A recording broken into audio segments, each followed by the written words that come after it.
Document scripts allow you to automate custom logic in your document workflows. They can manipulate fields, transform values, and apply complex business rules that go beyond standard configuration. Scripts are written in Python, and they run automatically during various document processing stages. This makes them ideal for ensuring data quality, applying validation rules, or performing calculations. To use document scripts in DocBits, you first need to enable the feature.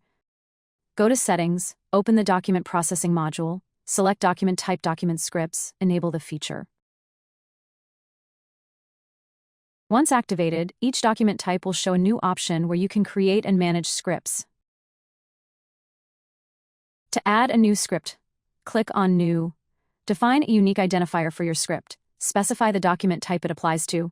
Choose when it should run, such as after formatting, on save, on field change, approval, or all, and set it as active or inactive without deleting it. The script editor provides a workspace where you can write, test, and adjust your script. It includes helpful features such as syntax highlighting, structured code layout.